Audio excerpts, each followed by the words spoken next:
Breaking news! Today, escalating military action and high-stakes diplomacy unfolded across Eastern Europe and the Middle East, underscoring how close the world remains to wider conflict. In Ukraine, Russian forces launched a major overnight missile and drone assault, striking multiple cities, including Kyiv and Kharkiv. Explosions rocked residential areas and damaged energy infrastructure, leaving civilians injured and emergency crews racing through the night.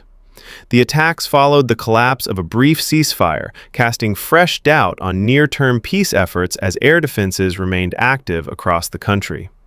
As fighting continues, senior Russian official Dmitry Medvedev addressed global concerns, stating that Russia does not seek a global war, but warned that Moscow has firm red lines. He cautioned that continued Western military involvement in Ukraine could provoke responses, reinforcing fears that miscalculation could escalate the conflict beyond Ukraine's borders.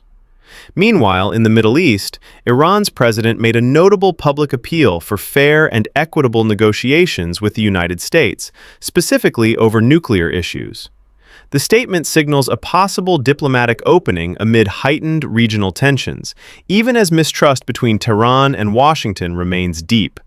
At the same time, Ukraine and its Western allies finalized a multi-tier enforcement framework for any future ceasefire with Russia.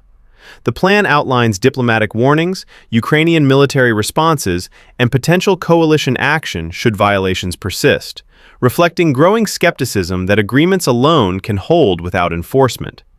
Adding to the diplomatic push, the United Arab Emirates issued a strong warning that the region cannot afford a war between Iran and the United States.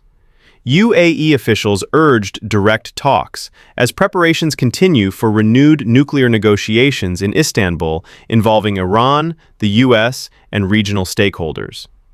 Together, today's developments reveal a world balancing on a narrow line, where missiles, warnings, and negotiations unfold simultaneously, and where the next move could determine whether tensions cool or explode.